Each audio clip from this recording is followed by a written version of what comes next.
আমি এখন রয়েছি ভারত বিখ্যাত সেই হাওড়া স্টেশন, যেখান দিয়ে প্রতিদিন প্রায় লক্ষ লক্ষ লোক যাতায়াত করে এই স্টেশনের মাধ্যমে।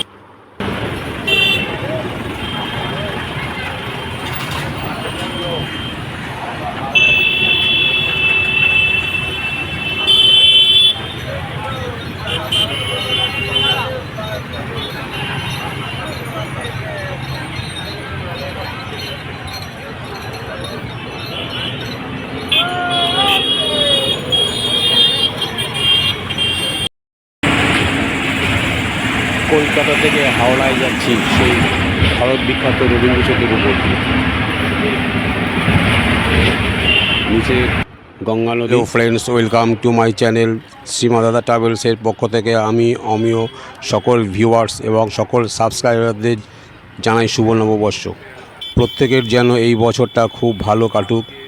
আজ আমি কিছু গুরুত্বপূর্ণ তথ্য নিয়ে ভিডিওর মাধ্যমে আপনাদের কাছে শেয়ার করতে চাই, যেটা হলো হাওড়া স্টেশনের আশেপাশে, যথা ধরুন ট্রেন থেকে নেমে কিভাবে বাস ধরবেন, বা মেট্রো স্টেশনটা কোথায় আছে, বা ফেরিঘাট যাব কিভাবে, তার বিস্তারিত তথ্য রয়েছে এই ভিডিওর মধ্যে। বিশেষ করে যারা নতুন বিভিন্ন কর্মসূত্রে রাস্তায় একা বের হয়েছেন, বা বয়স্করা যারা রেগুলার বার হন না, তাদের ক্ষেত্রে এইটা খুব কাজে লাগবে। তাই বলছি, ভিডিওটা স্ক্রিপ্ট না করে পুরোটা দেখবেন। আর ভালো লাগলে বেশি বেশি করে লাইক ও শেয়ার করে দেবেন। আর চ্যানেলে আপনি যদি নতুন সদস্য হয়ে থাকেন, প্লিজ একটা সাবস্ক্রাইব করে সঙ্গে থাকুন। চলুন এবার শুরু করা যাক। এখন আমি আছি হাওড়া স্টেশনের পিছন দিকটা, মানে বঙ্কিম সেতুর উপর দাঁড়িয়ে হাওড়া স্টেশনের পিছন দিকটা কেমন লাগছে তাই একটুখানি ভিউজটা আপনাদের তুলে ধরলাম। এই হাওড়া স্টেশনটি ভারতবর্ষের মধ্যে সবচেয়ে প্রাচীনতম রেল স্টেশন। শুধু তাই নয়, এটা ভারতের দীর্ঘতম এবং ব্যস্ততম রেল স্টেশনও বটে। প্রায় 170 বছর ধরে সার্ভিস দিয়ে যাচ্ছে, পরিষেবা দিয়ে যাচ্ছে এই স্টেশন থেকে প্রথম ট্রেন চালু হয় 1854 সালে 15ই আগস্ট, এবং এই ট্রেনটা হাওড়া থেকে হুগলি জেলা পর্যন্ত চলে।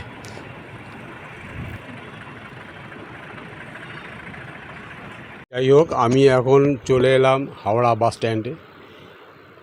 এই যে 7 নম্বর গেট যে দেখা যাচ্ছে, সাবওয়ে, হাওড়া স্টেশনের সাবওয়ে 7 নম্বর গেট, এরকম অনেকগুলো গেট আছে।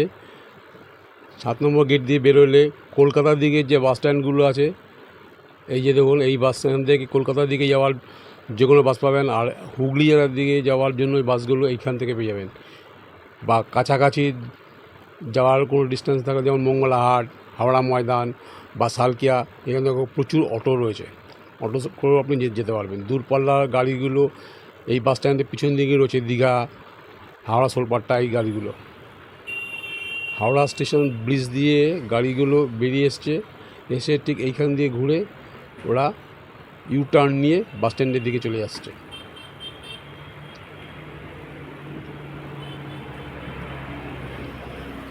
এই যে দেখুন, বাসগুলো ঘুরছে প্রত্যেকটা লাইন। যারা ময়দানের দিকে, কিছু কিছু বাস আছে যারা স্প্ল্যানেড থেকে বা বিবাদবাগ দিকে আসছে, সোজা ময়দানের দিকে যাচ্ছে, তারা একটা লাইন ধরে আসছে। আর যারা ধরুন হাওড়াতেই শেষ, তারা আর একটা অন্য লাইন দিয়ে আসছে, এসে ইউটার্ন নিয়ে বাস স্ট্যান্ডের দিকে চলে যাচ্ছে। এই ট্রেন থেকে নেমে এবার দেখুন, আমি আস্তে আস্তে সাবওয়ের দিকে ঢুকছি। সাবওয়ে, এটা 7 নম্বর সাব গেট দিয়েই ভিতরের দিকে ঢুকছি আর কি। নিচেই অনেক ছোট ছোট অনেক দোকান আছে, বিভিন্ন আপনাদের প্রয়োজনীয় জিনিস সেখান থেকে কেনাকাটা করতে পারবেন। ভ্যারাইটিস রকম জিনিস রয়েছে এবং দামও তুলনামূলকভাবে কম, তবে একটু দরদাম করে নিতে হবে এই আর কি। এইখানে দেখুন, এই সাবওয়ে নিচে চারিদিকে দেখুন প্রচুর বেরোনোর মতন গেট রয়েছে। এই 6 নম্বর গেট, এই পাশে আর একটা রয়েছে 5 নম্বর গেট। দুটোর মাঝখান দিয়ে আবার আর একটা রাস্তা গেছে, এই যে একটা গেট গেছে। আর এই পাশ দিয়ে আর একটা গেট আছে, এই যে দেখুন এই রাস্তাটা দিয়ে। এই রাস্তাটা সোজা ভেতরটা কিছুটা গিয়ে আবার ভাগ হয়ে গেছে, ঠিক আছে। আর এই ঠিক উল্টো দিকে আছে আপনার টিকিট কাউন্টার। এই টিকিট কাউন্টারে এখানে দাঁড়িয়ে আপনি যে কোনো জায়গায় যাওয়ার জন্য আপনি ট্রেনের টিকিট কেটে নিতে পারবেন এখান থেকে। এবং এখানে এটিভিএম মেশিনও আছে। পাশাপাশি এখন তো শুরু হয়েছে শুধু হাওড়া স্টেশন আর শিয়ালদা স্টেশনে, যেটা হচ্ছে ইউপিআই সিস্টেমে টিকিট কাটা, ক্যাশলেস টিকিট কাটা, সেটা এখানেও আছে। আমি শিয়ালদা স্টেশনে নিয়ে আগে একটা ভিডিও বানিয়েছিলাম নতুন খবর দেওয়ার জন্য, তো আজকেও আমি সেই জিনিসটাই এখানে আমি আরেকবার দেখানোর চেষ্টা করব যদি দেখা পাই। তো এখান থেকেও ইউপিআই সিস্টেমে টিকিট কাটা যাচ্ছে। দেখি একটু কোথায় দেখা আছে নাকি, আলাদা করে একটা কাউন্টার করে রেখেছে।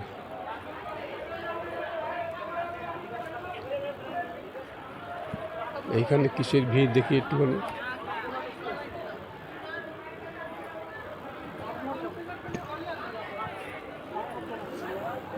এই যে সামনে দেখুন, এই যে মোবাইলের মাধ্যমে যে স্ক্যান করছে, বারকোডটা স্ক্যান করে ওইখানে রেড চার্ট ফেলা আছে, ওই যে ওই অনুযায়ী ও পেমেন্ট করে ওখান থেকে টিকিট পেয়ে যাচ্ছে।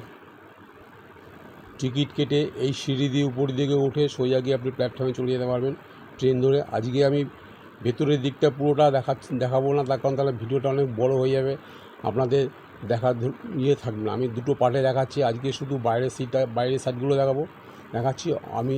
এবং আরেকটা নতুন ভিডিও বানিয়ে ভিতর শুধু তখন সেটা শুধু ভেতরের সাইডটা থাকবে, ঠিক আছে?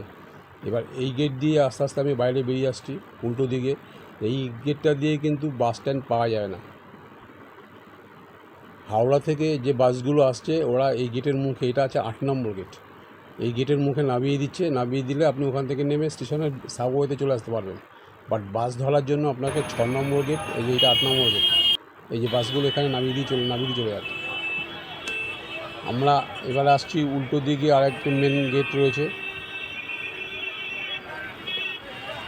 এই দেখুন রাস্তার উপরে একটা স্ক্রিন দেওয়া আছে, এলইডি স্ক্রিন, যেটা আমাদের কোন ট্রেন কত নম্বর প্ল্যাটফর্ম থেকে যাবে সমস্ত দেওয়া আছে। এটা মেন রাস্তার উপরেই রয়েছে, ঠিক আছে? হাওড়া স্টেশন টোটালি 1 থেকে 23 পর্যন্ত প্ল্যাটফর্ম আছে। এবং এই প্ল্যাটফর্ম দুটো ভাগে ভাগ করা, যেটা ওল্ড কমপ্লেক্স, একটা নিউ কমপ্লেক্সের মধ্যে। ওল্ড কমপ্লেক্সের মেন গেটটা হচ্ছে এইটা দিয়ে ঢুকছে। এইখান দিয়েও ভেতরেও এখানেও টিকিট কাটা লাইন আছে, যা কাউন্টার আছে আর কি। এখান থেকে টিকিট কেটে আপনারা সরাসরি ভিতরে যেতে পারবেন। যারা ফেরিঘাট দিয়ে আসছেন তারা ওই দিক দিয়ে না গিয়ে সরাসরি এখান দিয়ে টিকিট কেটে স্টেশনের ভিতরে ঢুকে যেতে পারবেন। আমি ভিডিওটা বেশি লেন্দি করতে চাইছি না, যাই মানে আউটসাইডে যতটা সম্ভব কভার করার চেষ্টা করছি আর কি। এইটা দেখুন সাবওয়ে আছে, এই সাবওয়ে দিয়ে গেলে ওই পারে মানে রাস্তার নিচে দিয়ে গেলে ওপার দিয়ে বেরোলে আপনার একদম পুরো ফেরিঘাট স্টেশনে মুখে চলে আসতে পারবেন। ফেরিঘাট থেকে আপনি আপনার টিকিট গন্তব্যস্থলে ওপারে আপনি বাবুঘাট যাবেন, কি বিবাদীবাগ যাবেন, কি শোভাবাজার যাবেন, এই যে ফেরিঘাট, এখান থেকে আপনি ওপারে চলে যেতে পারবেন খুব কম সময়ের মধ্যে। আর বাস ধরতে হলে 6 নম্বর গেট দিয়ে বা 7 নম্বর গেট দিয়ে যেটা দেখালাম ওইখান দিয়ে যেতে পারবেন। এই দেখুন এখান দিয়ে গিয়ে সোজা এই টিকিট কাউন্টার, ওই টিকিট কাউন্টারে ফেরি সার্ভিসের টিকিট কেটে আপনি সোজা ঘাটে গিয়ে ওখান থেকে লঞ্চ ধরে ওপারে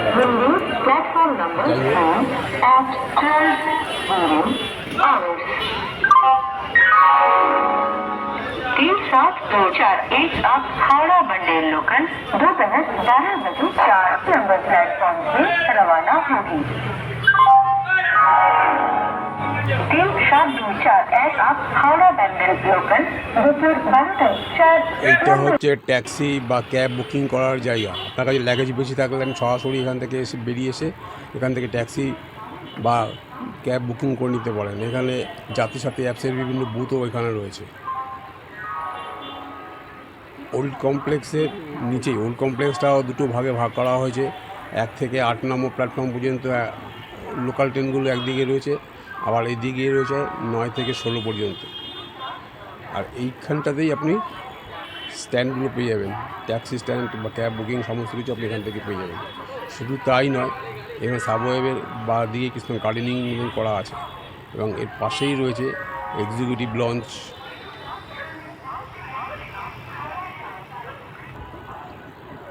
ডরমেটরি বা রুম যদি দরকার হয় রাত্রিতে থাকার জন্য, সমস্ত কিছু আপনি এখান থেকে এখানে বুক করতে পারবেন। ওল্ড কমপ্লেক্সটা মোটামুটি এখানেই শেষ, আর এরপর থেকে শুরু হচ্ছে নিউ কমপ্লেক্স। আর দুটো কমপ্লেক্সের মাঝখানেই আছে ভারতবর্ষের সবচেয়ে গভীরতম railway station, metro railway station. একটু এখান দিয়ে এসে ডান দিকে একটু এগিয়ে গেলেই মেট্রো স্টেশন পেয়ে যেতে পারবেন।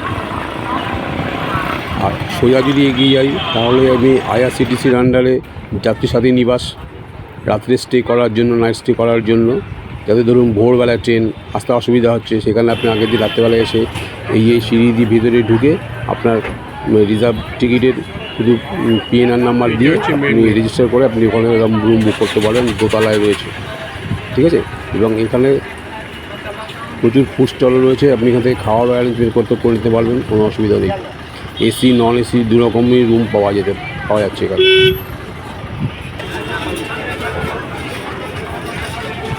এই যে জায়গাটা দেখে এইগুলো রয়েছে। এই নিউ কমপ্লেক্সে 17 থেকে 23 নম্বর প্ল্যাটফর্ম পর্যন্ত রয়েছে। এখানেও টিকিট কাউন্টার রয়েছে, টিকিট কেটে আপনি ভেতরে গিয়ে আপনি ট্রেন ধরতে পারবেন। এছাড়া এখানে executive launch, food court, rooms, dormitory সমস্ত কিছু এখানেও অ্যাভেলেবেল রয়েছে, ঠিক আছে। আর আগের বিল্ডিংয়ে যেটা বললাম 9 থেকে 1 থেকে 16 পর্যন্ত প্ল্যাটফর্ম আছে, অ্যাকচুয়ালি 16 নম্বর প্ল্যাটফর্ম কিন্তু ইউজই হয় না, ওইখানে যা পণ্যবাহী মাল হিসেবে চিহ্নিত করা হয়েছে। আবার কেউ কেউ বলে হাওড়া থেকে প্রথম ট্রেন যখন ছেড়েছিল এই 16 নম্বর প্ল্যাটফর্ম থেকেই ছেড়েছিল, সেই জন্য এটাকে ইউজ করা হয় না। যাই হোক, আমি এবার আস্তে আস্তে আবার ফিরে আসছি। সামনে ফুড কোর্ট, তারপরে রেস্টুরেন্ট, রুম অ্যাভেলেবেল সব আপনি আর দেখিয়ে দিলাম আগে।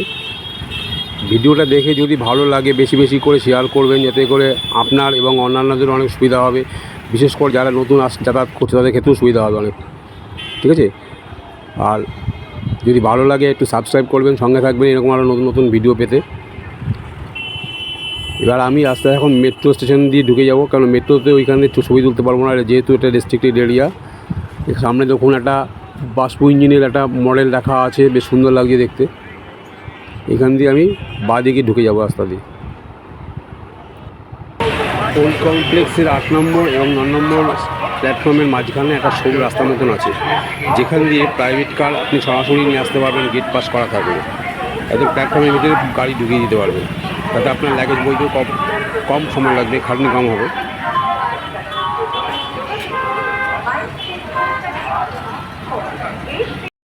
মেট্রো রেলের ভিতর তো এখন ছবি তোলা খুব স্ট্রিক্টলি হয়ে গেছে, মানে রেস্ট্রিকশান হয়ে গেছে আর কি, যার ফলে ছবি তুললাম না।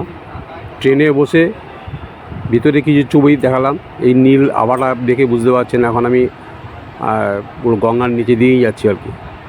এই ছবিটা তোলার জন্য লোভ সামলাতে পারলাম না, যাই হোক তুলে নিলাম, আপনারা দেখে একটু পাবেন।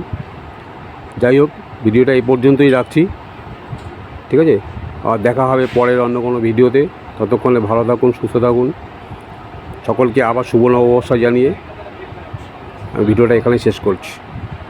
হাওড়া মেট্রো রেলের উপর একটা ভিডিও ডেসক্রিপশন বক্সে দেওয়া আছে, যারা এখনও পর্যন্ত দেখে উঠতে পারেননি প্লিজ দেখে নিন, ভালো লাগবে, অনেক কিছু জানার আছে ওখান থেকে।